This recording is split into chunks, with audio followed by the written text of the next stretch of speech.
La grande journée des personnels de l'école, 44% de grévistes selon le ministère, 65% selon les syndicats, 10 à 15 000 personnes dans les rues à Paris et des manifestations un peu partout en France.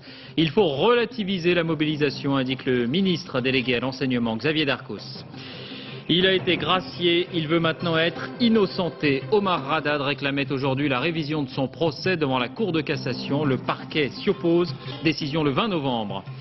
La crispation entre Paris et Washington à propos de l'Irak. Jacques Chirac laisse planer la menace d'un veto français à l'ONU. George Bush dénonce ceux qui vivent en se cachant la vérité. Quelques ricanements et une incrédulité générale. La décision du gouvernement de ne plus faire sauter les PV suscite le scepticisme. On estime qu'une contravention sur 3 n'est jamais payée. Enfin, bonne nouvelle sur le front de l'environnement. On les disait en voie de disparition. Les gorilles d'Afrique de l'Est ont retrouvé leur vigueur et leur nombre. Bonsoir à tous, merci de votre attention. Maternelle, primaire, secondaire, université, enseignants, surveillants, directeurs, l'éducation nationale a connu aujourd'hui sa première grande grève de tous les personnels depuis l'ère Claude Allègre. Mobilisation moyenne selon le ministère, importante selon les syndicats. Comme souvent, la plus importante manifestation s'est déroulée à Paris, 10 à 15 000 personnes dans le cortège Florence Griffon, Patrick Voix. Derrière la même banderole, les 5 principaux syndicats de l'éducation nationale. Ça ne s'était pas vu depuis la grande mobilisation contre Claude Allègre. Tous unis pour dénoncer la suppression de 5600 postes de surveillants et la disparition des emplois jeunes pour l'année prochaine. On attend que le gouvernement nous entende, qu'il fasse d'autres choix budgétaires, c'est-à-dire qu'il donne à l'éducation les moyens de fonctionner, au personnel les moyens de travailler. Il va manquer énormément de monde en septembre 2003. 25 600 personnes vont manquer à l'appel dans les établissements et ça, c'est pas possible. Nous sommes là, nombreux. Dans les rues, 15 000 personnes selon les organisateurs, 10 000 selon la police.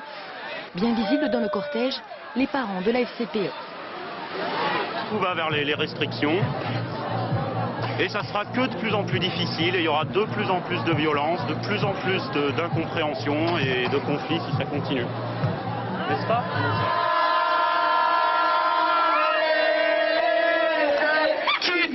Finalement, les plus démonstratifs, c'était eux, les étudiants. Moi, je suis surveillante et voilà, c'est le seul boulot qui me permet de faire mes études en même temps et de réussir. Donc voilà, j'ai besoin de ce travail. 16h30, les manifestants atteignent les abords du ministère. Parmi eux, Karine. L'année prochaine, son contrat d'aide éducatrice ne sera pas renouvelé. On s'est fait une vraie place, il y a des besoins qui se sont créés, on ne peut pas revenir en arrière. Sinon, c'est vraiment l'éducation nationale qui régresse. Ce soir, les emplois jeunes promettent de manifester à nouveau et rapidement. Défilé également dans un très grand nombre de villes en région sur les mêmes mots d'ordre. Vous en découvrez quelques-unes. Tour de France Express avec Claude Poznanski. Très forte mobilisation du côté de Marseille. 10 000 enseignants, surveillants et aides éducateurs ont défilé sur la Canebière dans la matinée pour protester contre les restrictions budgétaires. Dans le centre de Rennes, syndicats et étudiants ont manifesté main dans la main, réclamant plus de moyens pour l'éducation nationale et refusant la décentralisation. À Lille, ils étaient 2000 pour dénoncer les suppressions de postes de surveillants. La priorité, ça n'est plus l'éducation. Donc on est dans la rue pour réclamer que ça redevienne la priorité de la nation. 40 en classe, c'est bien parti, hélas.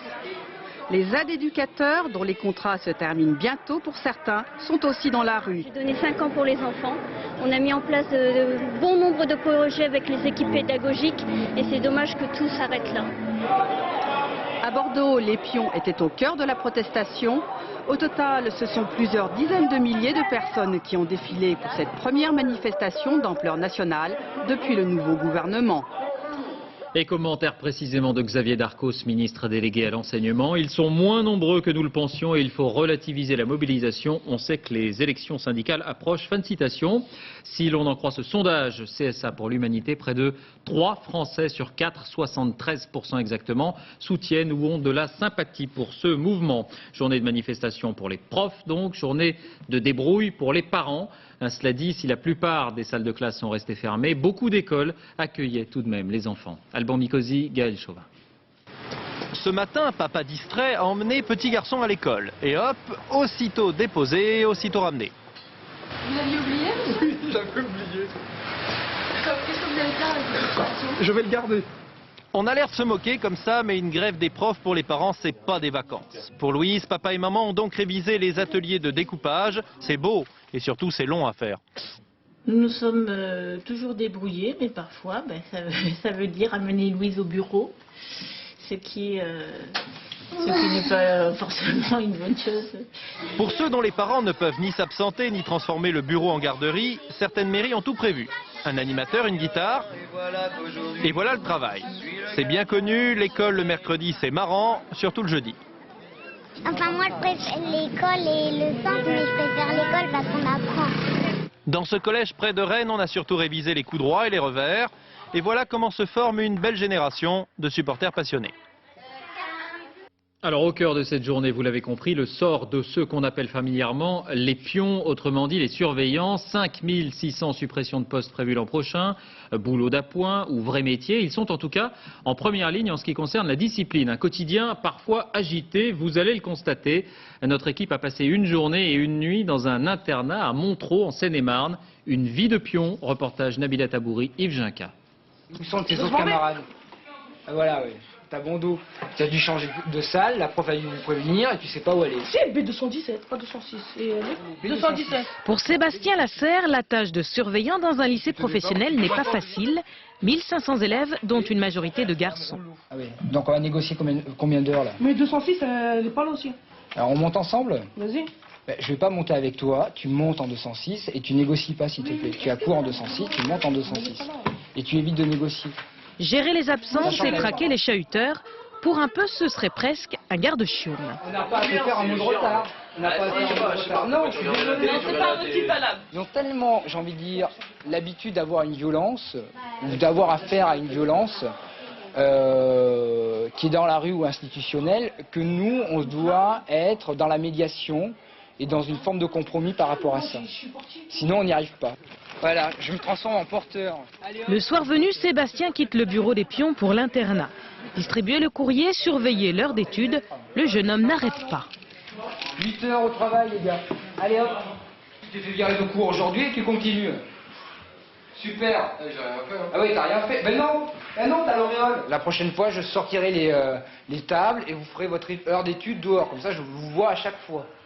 Parce qu'il n'y a pas de rapport de confiance. Dès qu'ils loupent un cours, on est là et on leur tombe dessus. Parce que généralement, les parents ne peuvent leur tomber dessus que le vendredi soir. Donc à partir de là, il faut qu'on soit là à vous. Allez, match de boxe! Non, les gars, non, pas la boxe. Entre Sébastien et les internes, seulement 3 ans d'écart. On ne joue pas à avoir le surveillant. Parce qu'il y a un respect. Parce qu'on connaît leur vie, parce qu'on sait des choses sur eux, qui fait qu'ils ne vont pas essayer de jouer avec ça. Dès qu'on a un problème, ils sont toujours ouverts à nous aider. Dès qu'on a un problème, on peut discuter avec eux. C'est vrai que c'est une sorte de grand frère, quoi. C'est une deuxième famille, quoi. Une famille dont on ne voudrait pas perdre l'un des membres. Est-ce que vous pourriez vous passer des surveillants ou en avoir moins par exemple? Ah non, surtout pas moins. Non, on n'a jamais assez de surveillants. Jamais assez, et pourtant 5600 postes vont être supprimés. Les pions appartiennent à une espèce en voie de disparition. C'est pour les protéger qu'on a manifesté aujourd'hui. Justice, je suis prêt à mourir pour la vérité. Omar Radad réclame donc la révision de son procès. Je vous rappelle qu'il avait été condamné à 18 ans de prison pour le meurtre de Ghislaine Marchal, c'était en 91, puis gracié par le président de la République il y a 4 ans. La Cour de cassation examinait sa requête aujourd'hui. C'est plutôt mal parti puisque le parquet s'y oppose. Dominique Verdaillan, Éric Mézy. Je suis prêt à mourir pour la vérité. Durant 15 minutes, Omar Haddad s'adresse au juge de la cour de révision. Le condamné plaide lui-même sa cause. Je demande 1000 fois un second procès. C'est moi, poursuit-il, qui prend le risque d'être rejugé. Ça fait 2 ans que je réclame un deuxième procès. Et pour moi et pour toute la France. Parce que je pense qu'il y en a beaucoup de Français qui réclament un deuxième procès. Et je pense que tous les Français ils ont le droit de savoir la vérité. C'est tout. Vous avez juré plusieurs fois. J'ai juré parce que jamais personne ne m'a demandé. Et c'est pour ça que j'ai juré, parce que je suis sûr certain de moi, c'est pas moi qui a tué Mme Marchal. Et vous dites qu'il vous a tué aussi, l'assassin. Oui, parce que partie civile, il dit, et si quelqu'un a fait ça, vraiment il est fort. Oui, il est fort. Le résultat, il est là. Il a tué Mme Marchal, il me ramènera après pour 18 ans. Oui, il est fort, il faut le dire. Oui, il est fort. Haddad innocent, ce n'est pas l'intime conviction de Laurent Davenas. Pour l'avocat général, il n'y a pas d'éléments nouveaux, il n'y a pas de doute, il n'y a que des charges. Il s'oppose à la révision, aux grandes dames de Maître Vergès. Je pense que les déclarations de M. l'avocat général sont insignifiantes. Il y a cette erreur fondamentale. Comment peut-il dire que des traces d'ADN dans le sang de Mme Marchal ne signifient rien? Comment peut-il le soutenir? Qui a écrit Omar m'a tué? À qui appartient l'ADN masculin prélevé sur les portes, puisque ce n'est pas celui d'Omar Haddad? 12 ans après les faits, ce sont les interrogations de la défense, expertise à l'appui. Des expertises qui, pour l'accusation et la partie civile, ne remettent pas en cause la culpabilité de Haddad. Je suis réconforté par le fait que le ministère public partage mon analyse du dossier, c'est-à-dire encore une fois celle des faits et pas celle des déclarations tapageuses. Ces dernières expertises sont-elles de la propagande mensongère, comme le pense Laurent Davenas? La condamnation d'Omar Haddad est-elle abracadabrante, comme le soutient Jacques Vergès? La Cour de révision donnera sa réponse le 20 novembre. En bref, un lycéen de 18 ans mis en examen après l'agression d'une élève brûlée à l'acide dans un lycée parisien. On en avait parlé ici même. Il s'agit d'un camarade de classe de la victime. Il aurait eu un différend avec elle à propos d'une calculette. L'actualité à l'étranger, le sud-est asiatique toujours sous la menace terroriste. Attentat cette fois aux Philippines, à Zamboanga. 2 bombes ont fait 6 morts et plus de 100 blessés. Attentat attribué au groupe islamiste Abu Sayyaf qui s'était déjà signalé avec l'affaire des otages français. Claude Samper. Une première bombe dans un centre commercial et quelques minutes plus tard, une deuxième dans un magasin du quartier. La terreur dans les rues de Zamboanga, une grande ville du sud des Philippines. Le bilan est lourd, 6 morts, 150 blessés. Dans le même secteur, la police va réussir à désamorcer 7 autres engins explosifs. Ces 2 attentats n'ont pour l'heure pas été revendiqués. Selon certains responsables locaux de la police, il pourrait s'agir d'actes commis par le mouvement extrémiste Jamaah Islamiyah, implanté en Indonésie. Mais selon d'autres responsables, ces 2 attentats ont pu être commis par les mouvements extrémistes locaux, notamment le groupe Abu Sayyaf. Dans le sud des Philippines, depuis des années, sévissent ces bandes armées qui pratiquent leurs rackets et les enlèvements. C'est près de la ville de Zamboanga, dans l'île de Jolo, qu'avait été enlevé il y a 2 ans un groupe de touristes occidentaux et une équipe de télévision de France 2. C'est également dans cette région que depuis le 11 septembre 2001, l'armée américaine a déployé 1 millier d'hommes pour essayer de mettre fin aux activités de ces extrémistes. Et pas très loin de là, image de Bali, 5 jours après l'attentat. La journée a été marquée par cette visite du Premier ministre australien, dont le pays, vous le savez, a payé le plus lourd tribut. Cérémonie de recueillement. 2 informations par ailleurs. D'abord, des étrangers seraient impliqués dans l'attentat. Un Malaisien, un Yéménite et un Européen, selon la presse locale. Et puis, la police serait sur le point d'arrêter le chef de l'organisation Jamaah Islamiyah, considéré comme suspect. Il s'agit d'Aboubacar Béchir. Un long reportage lui sera consacré tout à l'heure dans le magazine Envoyé spécial à partir de 21 h. La suite du voyage de Jacques Chirac au Proche-Orient après l'Égypte, le Liban. Et à noter que le président de la République a demandé le retrait complet des forces syriennes et s'est prononcé en faveur d'un Liban souverain et indépendant. Et puis, une rencontre pour le chef de l'État, rencontre avec l'un de ses sauveurs, entre guillemets, l'un de ceux qui ont déjoué l'attentat du 14 juillet en désarmant le militant d'extrême droite qui le visait. Il s'agit de cet homme, Mohamed Chelali, un franco-algérien qui vit maintenant au Liban, ici avec son épouse. Mais la grande affaire du moment, c'est évidemment l'Irak, car le ton monte entre Paris et Washington. Les signes d'agacement se multiplient depuis 24 heures entre les 2 capitales. Thierry Tuillier.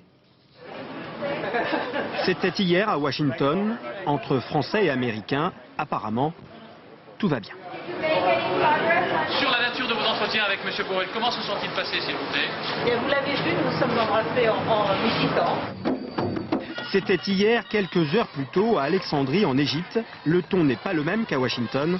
Jacques Chirac semble s'agacer de l'impatience américaine au sujet de l'Irak. Cette région n'a pas besoin d'une guerre supplémentaire. Si nous n'y arrivons pas, la France, en tant que membre du Conseil de sécurité, membre permanent, prendra ses responsabilités. Une déclaration suffisamment ambiguë pour laisser ouvertes toutes les options jusqu'au veto français en cas de passage en force américain. Aujourd'hui à Beyrouth, l'entourage présidentiel minimise la crispation entre Paris et Washington. La position de la France n'a pas changé. Elle souhaite toujours qu'un recours à la force contre l'Irak soit décidé par l'ONU. Nous voulons agir collectivement dans le cadre des Nations Unies. Un cadre qui seul assure la légitimité de toute action. L'option militaire, ultime recours, n'est pas une fatalité. Faisons d'abord le pari de la responsabilité et de la sécurité dans la paix. Ladies and gentlemen, the President of the United States. La fermeté française perturbe les plans de George Bush. D'où peut-être ces signes d'agacement à l'égard d'un allié indocile. C'est sans son homologue que Michel Alliot-Marie s'est présenté tout à l'heure face à la presse avec cet étonnant aveu. Non, nous n'avons d'ailleurs pas parlé de l'Irak. En réalité, les négociations vont bon train. Et des deux côtés, on annonce un possible compromis dans les jours prochains. Et peut-être un tournant précisément, puisque selon l'agence Reuters, il y a quelques instants, Washington, dans un nouveau texte de compromis, Washington s'engage à consulter l'ONU avant de déclencher une éventuelle attaque contre l'Irak. Information de l'agence Reuters donc. En attendant et en recevant le Premier ministre israélien Ariel Sharon hier, George Bush a indiqué qu'Israël serait prévenu 2 jours à l'avance. En cas d'attaque contre l'Irak pour pouvoir se préparer. Israël qui, en cas de tir de missiles irakiens, indique qu'il y aura une riposte, contrairement à ce qui s'était passé en 1991. Pendant ce temps, à Gaza, l'offensive se poursuit. 6 Palestiniens, dont une fillette de 4 ans et un garçon de 12 ans, ont été tués par des tirs de chars dans le camp de réfugiés de Rafah, ici. Les chars ont répliqué à une agression, indique l'armée israélienne ce soir. L'armée israélienne pour qui les terroristes palestiniens se cachent derrière la population. Fin de citation. Et on revient un instant maintenant sur le Liban. Le Liban qui accueille demain le 9e sommet de la francophonie, c'est l'une des raisons de la visite de Jacques Chirac. Et vous allez voir que le français est devenu un enjeu, y compris pour les groupes islamistes. Ainsi, le Hezbollah, basé à Beyrouth, dispose de sa propre chaîne de télévision. Elle émet dans le monde arabe ainsi qu'en Afrique noire et vient d'inaugurer des émissions en langue française. Envoyés spéciaux Alain Chalvron, Didier Rancoeur. Assalamu alaikum wa rahmatullah et bienvenue à ce journal en langue française présenté par la chaîne El Manar émettant de Beyrouth. Mohamed El Fadel a eu 3 mois pour se préparer, mais maintenant c'est bien parti. La télévision du Hezbollah, Al Manar, le phare en arabe, a un journal en français depuis une semaine. Al Manar, ça n'est pas rien. C'est sans doute la 2e télévision arabe après Al Jazeera. Diffusée dans le monde entier, elle revendique 30 millions de téléspectateurs. Elle surfe sur la popularité du Hezbollah, parti de résistance qui a fait plier Israël au sud Liban. En Palestine occupée, pas un jour ne passe. Le discours est militant, notamment sur la question palestinienne, mais le journal reste un journal d'information. Jacques Chirac y a sa place, Colin Powell aussi. On ne se contente pas de traduire le journal en arabe, nous réfléchissons en français, nous tenons compte de la ligne éditoriale et nous le disons avec nos idées à nous, avec notre cerveau à nous. Mais pourquoi donc le Hezbollah, qualifié d'organisation terroriste il n'y a pas si longtemps par un Premier ministre français, a-t-il ressenti le besoin de faire un journal dans la langue de Molière?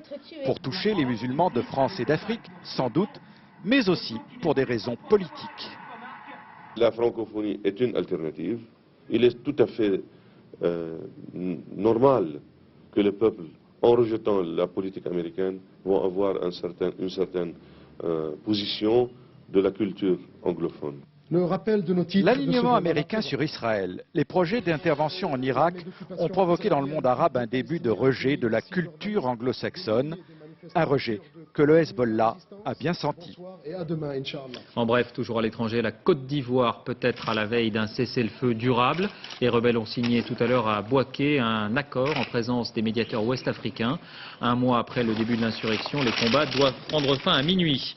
Aux États-Unis, le sniper qui a déjà fait 9 victimes n'affole plus seulement Washington, mais l'Amérique tout entière. Ainsi, Hollywood vient de différer et peut-être d'annuler la sortie d'un film jugé provoquant dans de telles circonstances. Étienne Lénard sur place. Phone Booth raconte l'histoire d'un tireur fou qui s'attaque à des personnes en train de téléphoner dans les cabines publiques. Compte tenu du climat, les producteurs de ce film ont donc sagement décidé de reporter sine die sa sortie pour ne pas affoler un peu plus l'opinion. De la fiction à la réalité, tandis que le sniper est resté silencieux depuis lundi soir, les autorités ont passé la journée à donner des conseils. Par exemple, si l'on se retrouve sur un parking ou dans une station-service au moment où le meurtrier tire. Quand vous entendez le tir, retournez-vous vite et retenez bien ce que vous voyez en fermant les yeux, mais sans vous mettre en danger bien sûr. Autre recommandation, dans une situation d'urgence, courir en zigzag ou encore ne pas rester trop longtemps près de sa voiture sur un parking. Et lorsqu'on fait le plein d'essence, s'abriter là où on peut. Ils nous disent de ne pas rester immobile, alors je vais me cacher ici, mais s'ils tirent de là, je serai sur sa trajectoire. Plus de 2000 policiers travaillent à plein temps désormais sur cette affaire et pour réussir à arrêter enfin le ou les meurtriers qui jusque-là ont toujours réussi à s'échapper, le Pentagone, l'armée américaine, a été appelée en renfort et a mis ses appareils de reconnaissance à la disposition de la police. Encore une information à propos des États-Unis. On vient d'apprendre que Noël Bush, la nièce du président, a été condamnée à 10 jours de prison après la découverte de cocaïne dans l'une de ses chaussures pendant la cure des désintoxications que la justice lui avait imposée. Pour refermer ce chapitre étranger, une image en Pologne, l'évacuation de force d'un groupe de députés nationalistes qui ont paralysé pendant 24 heures les débats du Parlement pour protester contre la vente d'un distributeur d'électricité à un groupe privé allemand. Après avoir été exclus des débats, les parlementaires avaient décidé de passer la nuit dans l'hémicycle. Retour en France, on évoquait hier la semaine de la sécurité sur les routes et l'annonce gouvernementale de la fin des indulgences. Autrement dit, tout le monde devra payer ses PV. Ce n'est pas la première fois qu'on entend ce discours et, disons-le clairement, il provoque un certain scepticisme. Nicolas Lemarinier, Françoise David. Mais vous ne mettez pas dans cet état-là. Alors, c'est rien, c'est pas... Un PV, quelquefois, ça fait mal. Heureusement, les élus sont là pour arranger les choses. Donnez-la, on va vous la faire sauter, votre contravention. C'est pas le problème de ça, c'est quand on n'a pas Cela compris. fait des années que cela dure. À chaque alternance, on le promet, c'est fini. On ne fait plus sauter les PV. Mais le piston, c'est un sport national. Si vous-même vous aviez un PV et si vous avez moyen de le faire sauter... Ouais, je pense que ouais, carrément. Je me gênerais pas. Bah oui, pourquoi pas. Après tout, il n'y a pas de raison. Pour les élus, mieux vaut perdre un peu d'argent qu'un électeur. Certains maires prônent même l'indulgence totale en matière de stationnement. Quelqu'un qui a été voir sa mère malade, quelqu'un qui a été acheter un médicament pour son enfant, c'est pas normal que pour 10 minutes on lui colle une prune. Alors que pendant le même temps, celui qui stationnera sur les passages protégés, sur le trottoir, risque de ne pas avoir de PV. André Santini transmet au commissariat 200 demandes justifiées par an qui ont de bonnes chances d'être acceptées. En France, 14 millions de PV sont dressés chaque année. Un tiers des automobilistes verbalisés réussissent à les faire sauter. Il est très difficile à des personnes qui auraient vraiment la volonté de le faire cesser de s'y opposer tant qu'il n'y aura pas effectivement des carnets à souche, des numéros, des possibilités de croiser et de vérifier ce que deviennent les procès-verbaux. Le gouvernement veut mettre fin à toutes les formes d'indulgence en matière d'infractions routières. S'il réussit, il restera toujours aux automobilistes d'autres moyens d'être de mauvaise foi. Les entreprises aussi sont concernées par cette semaine de mobilisation. En quoi? Eh bien, par exemple, en demandant, en exigeant même de leurs employés qu'ils signent une charte pour ne plus utiliser leur téléphone portable au volant. C'est le cas de la société 3M. Les représentants de commerce, notamment, sont en première ligne. Diego Garcia, Joseph Bachtik. Didier est chef des ventes dans une grande société. Sa voiture, c'est son outil de travail. Il parcourt 40 000 km par an. Pour lui aussi, prendre la route, c'est prendre des risques. Pour limiter au maximum ces risques, son entreprise développe depuis longtemps des actions de prévention. Notre entreprise nous permet de suivre un stage de pilotage, un stage de conduite. Est-ce qu'il y a d'autres actions?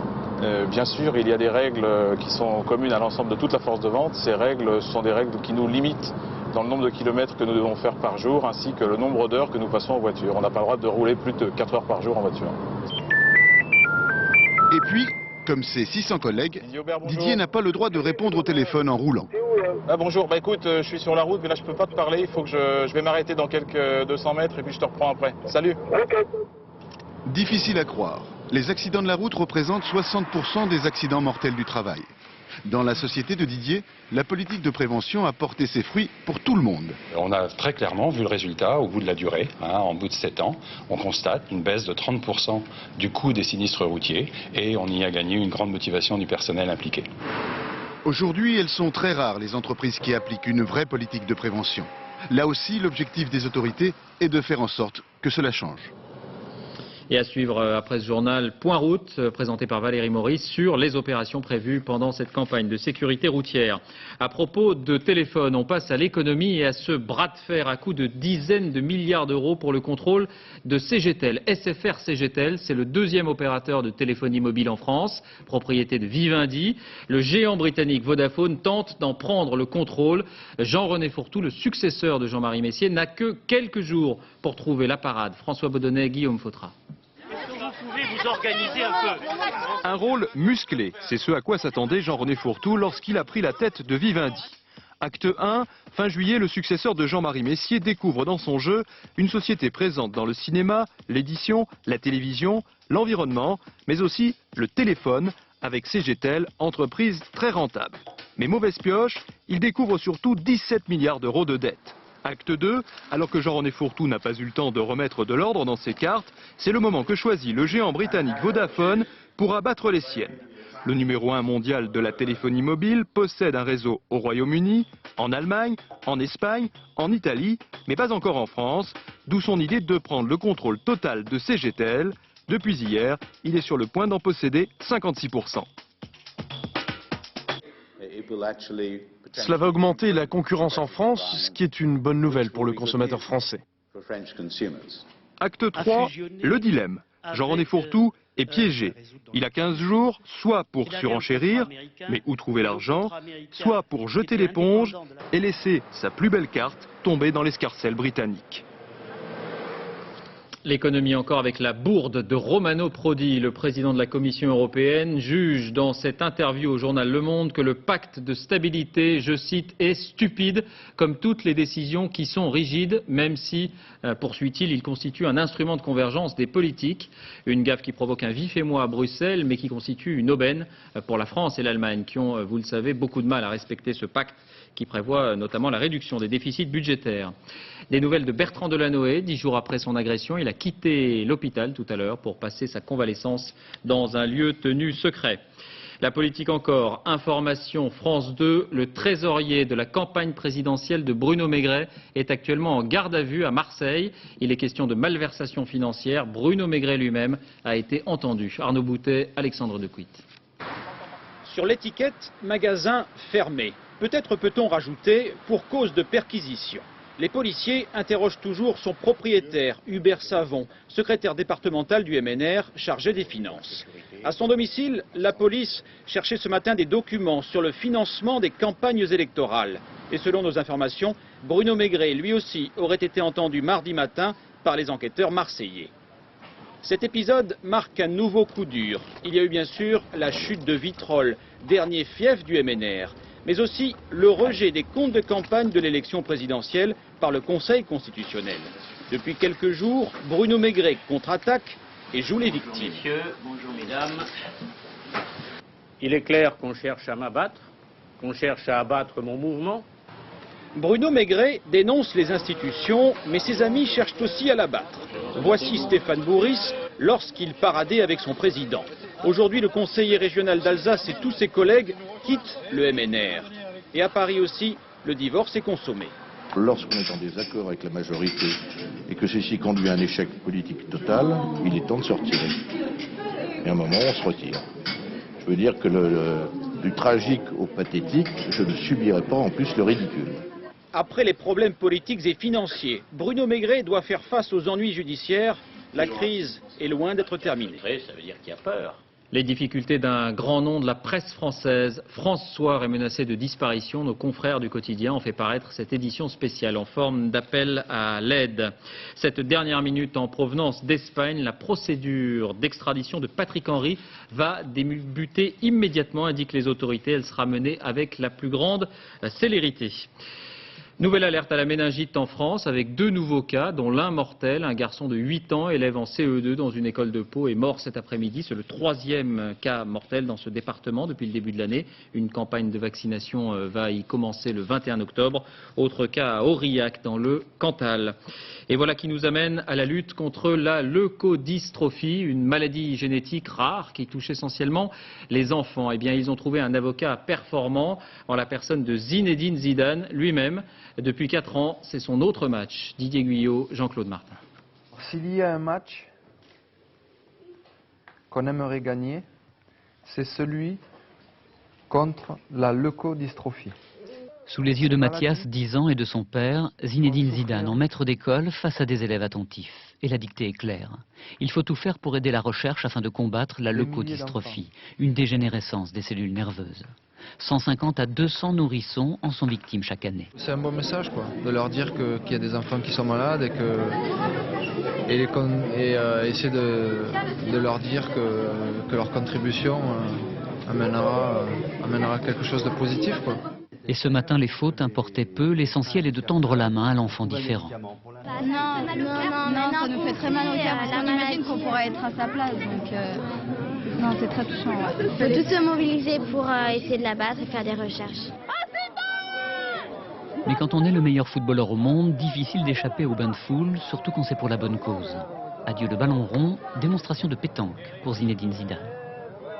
Ils nous ont amené beaucoup de choses. Moi, je trouve que c'est très, très important. Zidane s'en est allé, la pétanque et les autres manifestations, elles continuent.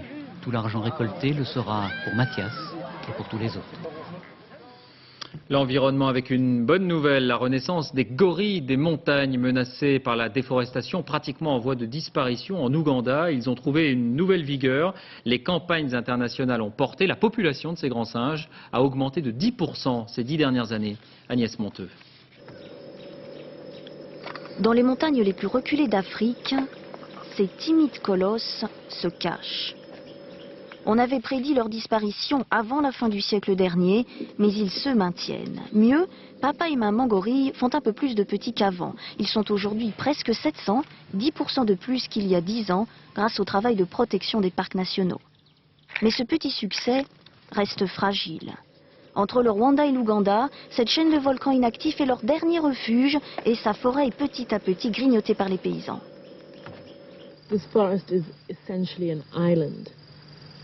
Cette forêt est comme une île au milieu d'un océan de culture. Il y a plus de 100 000 personnes qui vivent autour. Autre menace, les guerres ou le braconnage pour vendre la viande de singe. Ce Pacifique végétarien est encore loin d'être hors de danger. Les sciences, c'était le cauchemar de tous les cuisiniers et encore plus des cuisinières aux yeux sensibles. Les oignons ne feront peut-être bientôt plus pleurer. Des chercheurs japonais ont réussi à isoler l'enzyme responsable des larmes. Patrice Pellet, Nadine Picard. C'est peut-être après une soirée passée aux petits oignons que les scientifiques japonais ont envisagé la chose. Enlever à l'oignon son principal défaut, celui de faire pleurer pendant la séance d'épluchage. Ils ont en effet trouvé l'enzyme responsable du pleurnichage répété dans les cuisines. Cette enzyme, maintenant parfaitement identifiée, monte sournoisement à la verticale et vient frapper l'œil qui, irrité, va se défendre en produisant des larmes. Devant cet ennemi implacable, écoutons quelques conseils d'autodéfense. J'épluche sous un robinet d'eau, en faisant couler l'eau. On les trempe dans l'eau vinaigrée. Vinaigrée? Oui. T'es sûr? Oui. J'ai appris qu'il fallait les mettre dans le frigidaire avant de les éplucher un peu. Alors, serons-nous un jour prêts à acheter ces oignons anti-larmes? Oh oui, je pense, peut-être, ouais. Ah oui, les gens, ils achèteraient, hein. Une modification génétique de cette plante potagère, voilà ce qui pourrait un jour tenter les scientifiques.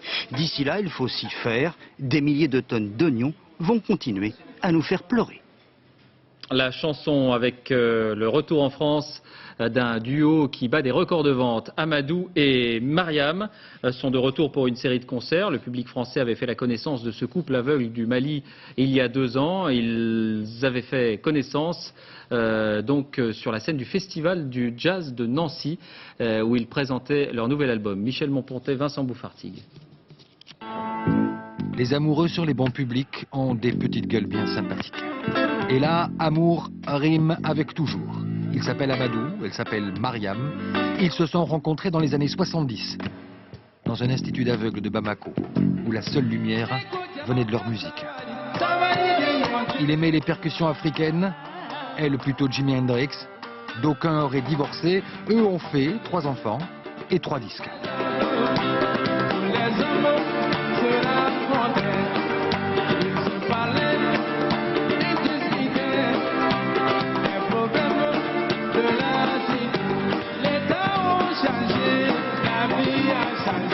La vie a changé, surtout la leur. Et cette Afrique, la route qu'ils ont parcourue 20 ans durant, odeur de gasoil et de sable, à la dure, avant de connaître le succès. Seul semble intact l'amour d'Amadou et de Mariam, et le souvenir de leur première rencontre. Quand on s'est vu, quand elle a parlé, bon, le courant est passé comme ça. Elle a aussi chanté un morceau. Quand j'ai écouté ça seulement, j'ai dit que ça c'est bien, la voix m'a beaucoup plu et je sentais qu'on devait faire des choses ensemble. J'ai chanté du morceau qu'elle a chanté? Oui, tu la sais bien. Vous pouvez me le chanter? Oui.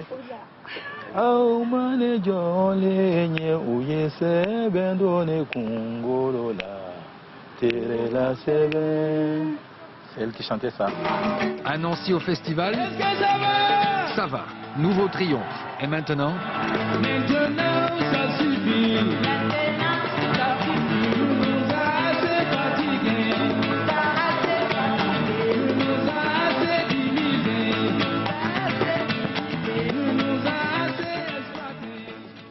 Sport football avec cette nouvelle victoire de la France hier soir en 3e journée de qualification pour l'Euro 2004. Les champions d'Europe en titre ont battu les Maltais, vous le savez, 4-0. On revoit ces magnifiques buts, un doublé de Thierry Henry. Cette réalisation de Sylvain Wiltord en 2e mi-temps. Et enfin le but du revenant Éric Carrière, retour en équipe de France avec cette 4e réalisation. Les surprises de cette journée de match, c'est d'abord la défaite de l'Italie au Pays de Galles, 2-1 pour les Gallois. Et puis l'Angleterre tenue en échec sur son terrain, 2 buts partout face à la Macédoine malgré ce très beau but du Spice Boy David Beckham. Avant de refermer cette édition, cette dernière minute concernant un autre des pays classés sur l'axe du mal par les États-Unis, la Corée du Nord. Eh bien, Donald Rumsfeld, secrétaire à la Défense, vient de reconnaître que la Corée du Nord avait bien un petit nombre d'armes nucléaires, très exactement 2 armes élaborées à partir de plutonium, a-t-il indiqué tout à l'heure. Washington qui annonce qu'elle va consulter ses alliés sur cette question. Fin de cette édition, merci de l'avoir suivi. L'info sur France 2 tout de suite, question ouverte. Retour à la politique, Gérard Leclerc reçoit Patrick Devedjian, ministre délégué aux libertés locales. La météo, Patrice Drevet, point route, donc on en a parlé. 21h, envoyé spécial avec Guylaine Chenu. Minuit 45, dernier journal, Laurence Piquet. On se quitte avec un hommage au compositeur de Lili Marlène. L'Allemand Norbert Schulz est mort lundi à l'âge de 91 ans. La fameuse mélodie écrite en 1938 racontait les rencontres d'un soldat avec sa maîtresse. À lundi. I'll wait for you the whole night through, for you, Lily Marley, for you.